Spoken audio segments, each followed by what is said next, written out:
Doctor A Sampath, doing business easy എന്നുള്ള ആശയം തന്നെ അടിസ്ഥാനപരമായി ഒരു കോർപ്പറേറ്റ് വൽകൃതമായിക്കൊണ്ടിരിക്കുന്ന രാജ്യത്ത് അത് കോർപ്പറേറ്റുകളെ സംരക്ഷിക്കാനുള്ളതാണ് എന്നുള്ളത് ഉറപ്പാണ്. അപ്പോൾ അവിടെയാണ് ഇങ്ങനെ ഒരു ചട്ടം വരുന്നത്. അഖിൽ പറയുന്നത് കേരളത്തിൽ നടക്കുമുള്ള എംപിമാർക്ക് ഇനിയും പാർലമെന്റിൽ ഈ വിഷയം അവതരിപ്പിക്കാനുള്ള സമയമുണ്ടല്ലോ, ചർച്ചകൾ നടക്കും, മാറ്റങ്ങൾ വരുമെന്ന് അവർ പ്രതീക്ഷിക്കുന്നു എന്നുള്ളതാണ്. ഈ ഒരു നിയമം വരുന്ന ഘട്ടത്തിൽ പോലും എതിർ ശബ്ദങ്ങളെ ഒന്നും കേട്ടിട്ടില്ല പാർലമെന്റ്. ഇക്കാര്യത്തിൽ മാത്രമല്ല, തുടർച്ചയായി നമ്മൾ അത് തന്നെയാണ് കാണുന്നത്. അപ്പോൾ അങ്ങനെ ഒരു ജനാധിപത്യം ആ നിലയിലേക്ക് മാറുന്ന കാലത്ത് ഇനിയും എവിടെ നിന്നും നീതി കിട്ടുമെന്നുള്ളതാണ് പ്രതീക്ഷിക്കേണ്ടത്.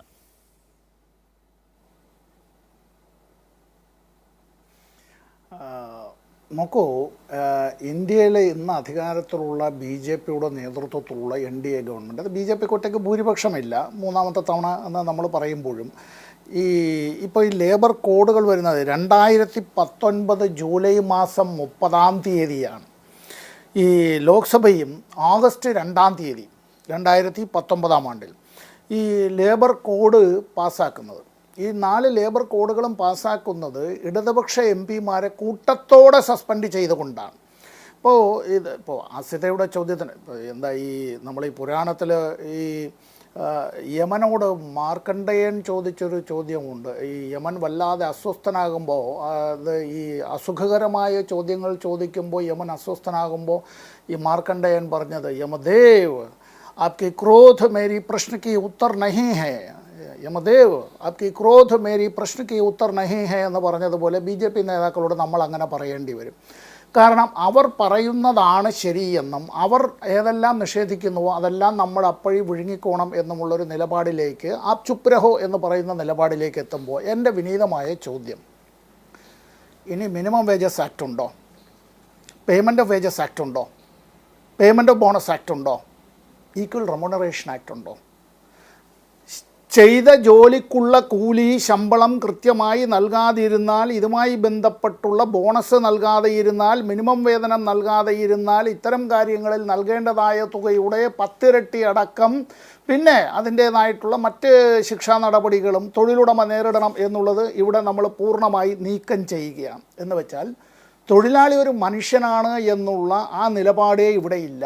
തൊഴിലാളി ഒരു ഉപകരണം മാത്രമാണ്, തൊഴിലാളി ഒരു യന്ത്രം മാത്രമാണ്, തൊഴിലാളി ഒരു അടിമ മാത്രമാണ്. ഫാക്ടറീസ് ആക്ടിന് നിലവിലുണ്ടോ? അപകടകരമായ പണിയാണ് മൈനുകളിൽ, ഖനികളിൽ, ആ മൈൻസ് ആക്ടിന് നിലവിലുണ്ടോ? Dock workers safety health welfare അതെല്ലാം ചേർന്നിട്ടുള്ളത് ആ ആക്ട് നിലവിലുണ്ടോ? ഈ the building and other construction workers ആക്ടിന് നിലവിലുണ്ടോ? പ്ലാന്റേഷൻ ലേബർ ആക്ടിൻ്റെ കാര്യം നേരത്തെ ഇവിടെ പറയുകയുണ്ടായി.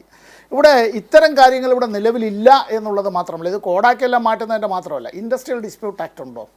വ്യവസായ തർക്ക നിയമം, തൊഴിലുടമയും തൊഴിലാളിയും തമ്മിലുള്ള തർക്കമുണ്ടെങ്കിൽ ആ തർക്കത്തെ സംബന്ധിച്ച് നിഷ്പക്ഷമായി അത്തരത്തിൽ ഒരു ജുഡീഷ്യൽ അല്ലെങ്കിൽ ഒരു ക്വാസി ജുഡീഷ്യൽ ബോഡി ഇക്കാര്യം തീരുമാനിക്കുക എന്നുള്ളതിന് പകരം ഭരണകൂടം തന്നെ തൊഴിലുടമയോടൊപ്പം, മുതലാളിയോടൊപ്പം, മുതൽ മുടക്കിനോടൊപ്പം, മൂലധനത്തോടൊപ്പം ചേരുകയാണ്. ആ തുലാസ് അങ്ങനെ തന്നെ ഒരു ഭാഗത്തേക്ക് കൊണ്ട് അത് ടിൽറ്റ് ചെയ്യപ്പെടുകയാണ്. എംപ്ലോയീസ് കോമ്പൻസേഷൻ ആക്ട് ഉണ്ടോ? Employees provident fund and miscellaneous provisions act ഉണ്ടോ? അത് 1952 നിലവിൽ വന്ന. പേയ്മെന്റ് ഓഫ് ഗ്രാറ്റുവിറ്റി ആക്ട് ഉണ്ടോ? മെറ്റേണിറ്റി ബെനിഫിറ്റ് ആക്ട് ഉണ്ടോ? സ്ത്രീകൾ അല്ല, ഇതെല്ലാം ഇല്ലാതാവുകയാണ്. എല്ലാം തൊഴിലുടമ തീരുമാനിക്കും എന്നുള്ളതാണ്. ദ ഹയർ ആൻഡ് ഫയർ പോളിസിയിലേക്ക് കാര്യങ്ങൾ തിരിച്ചെത്തുകയാണ്. ഇവിടെ എത്തുമ്പോഴത്തേക്ക് ഇന്ത്യയിലെ ഞാൻ ഒറ്റ മിനിറ്റ് കൊണ്ട് തീർത്ത്, ഇന്ത്യയിലെ ഏറ്റവും പ്രധാനപ്പെട്ട മേഖല ഏതാ? തൊഴിൽ മേഖലയാണ്. എന്തുകൊണ്ടാണ്? 50 കോടിയോളം ആളുകളാണ് പ്രത്യക്ഷമായും പരോക്ഷമായും ഇവിടെ സ്ഥിരം ജീവനക്കാരുടെ എത്രയോ ഇരട്ടിയായി ഈ താൽക്കാലികമായി അല്ലെങ്കിൽ മറ്റു വിധത്തിലുള്ള കൂലികൾ ചെയ്തും ഒക്കെ പണികൾ. അതിൽ ഏറ്റവും കൂടുതൽ ആളുകൾ ആരാണ്? ഏറ്റവും കൂടുതൽ ആളുകൾ സ്ത്രീകളാണ്.